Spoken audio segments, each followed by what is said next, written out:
Bismillahirrahmanirrahim. Assalamualaikum warahmatullahi wabarakatuh.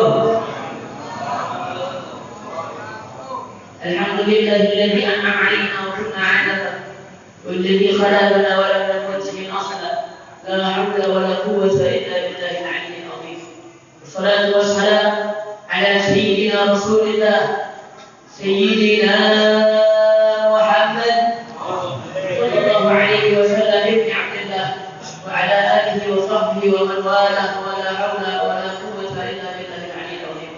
Ibadah kiram yang termulia, yang terhormat, yang kami hormati, para dewan guru, para asatidzah, para orang tua yang tidak dapat saya sebutkan namanya satu persatu, beserta seluruh jamaah Masjid Jami' Al-Maghfirah yang tidak keluar dari tempat ini, Al-Munawwarah.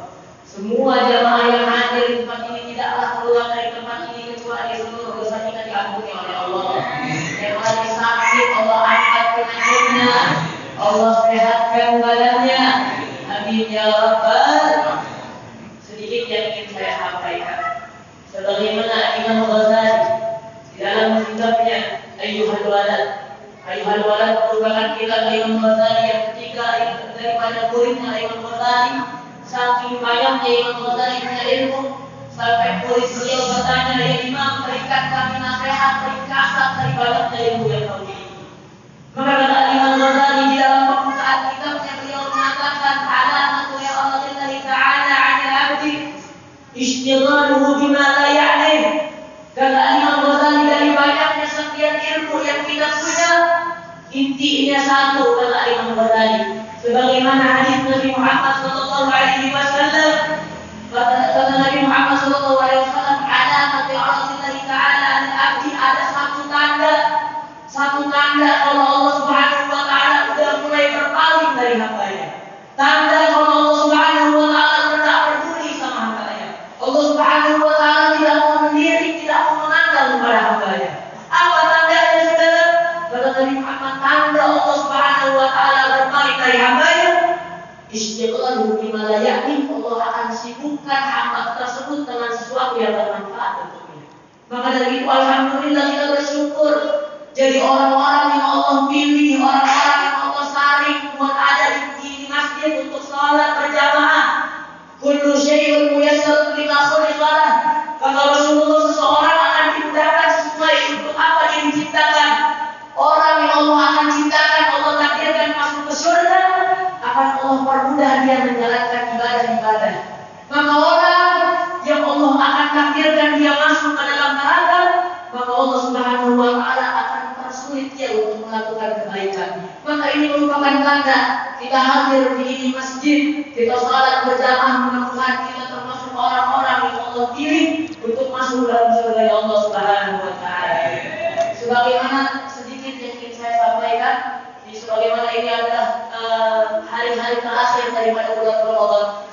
Seorang ulama ketika mereka masuk ke hari-hari terakhir bulan Ramadan yang datang di perasaan mereka bukan gembira.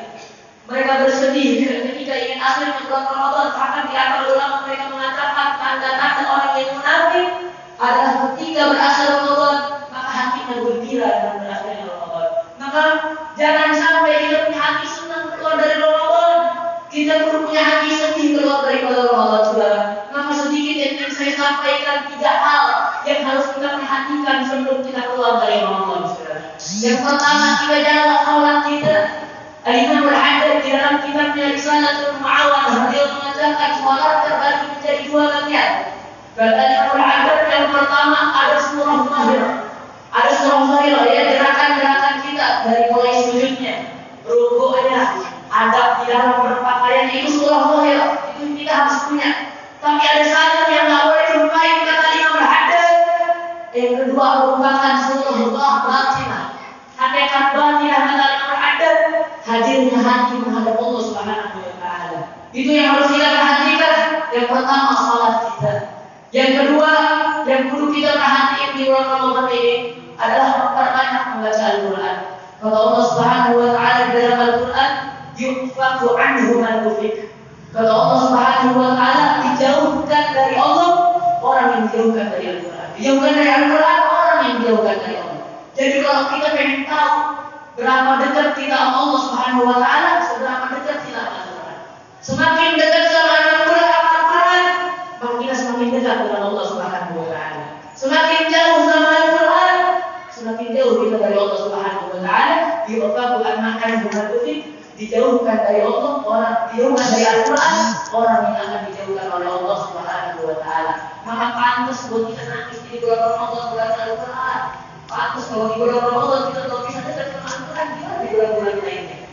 Maka dari itu banyak daripada membaca Al-Qur'an yang kedua. Yang ketiga, yang mana harus diperhatikan di bulan Ramadan sisa setahun Ramadan ini adalah sedekah. Saudara, yang penting sebagaimana para sahabat tak pernah pengen ketinggalan amal baiknya, berebut buat nyari amal baik. Sahabat tanya Rasulullah, ya Rasulullah, dah jujur bil ujur. Ada orang-orang kaya ya Rasulullah datang bawa harta yang banyak, bebas bisa sedekah dengan hartanya, bisa lunas tidak sholat sama, tidak puasa sama, tapi dia punya kelebihan harta, dia bisa sedekah banyak. Bagaimana dengan kita orang-orang yang tidak punya harta banyak ya Rasul? Maka Rasulullah mengatakan Allah wa inna tasbihah bil sadaqah. Setiap tasbih adalah sedekah, setiap tahmid adalah sedekah, setiap takbir adalah sedekah, setiap kita ketemu orang kita ajak baik itu sedekah, kita ketemu orang mencegah dari kemungkaran itu sedekah, kita jalan di tempat kita alam kalau gangguan orang itu sedekah. Maka sedekah bukan hanya dengan harta. Bahkan seorang ulama Al-Habib beliau mengatakan yang mana saya tahu Nabi Muhammad SAW pernah bersabda, kalau Rasulullah bala tidaklah bisa meloncat kepada sedekah. Kalau orang pagi-pagi sudah sedekah, maka dijauhkan dia pada hari itu dari bala saudara. Maka ulama di Habib ini mengatakan, saya tidak punya harta banyak, tapi saya pengen bebas dari bala, saya pengen jauh dari bala, saya pengen sedekah. Gimana cara sedekah saya? Setiap pagi saya bangun tidur, saya katakan di dalam hati saya memaafkan semua orang yang memiliki kesalahan kepada saya, maka itu termasuk daripada sedekah saya. Maka itu yang tiga yang harus kita perhatikan. Yang pertama merupakan salat, yang kedua merupakan membaca Al-Quran, yang ketiga adalah sedekah di bulan Ramadan. Afdal sedekah di Ramadan, sedekah yang paling baik adalah sedekah yang berada di bulan Ramadan. Mudah-mudahan keluar dari Ramadan kita semua menjadi golongan orang-orang yang tidak raih di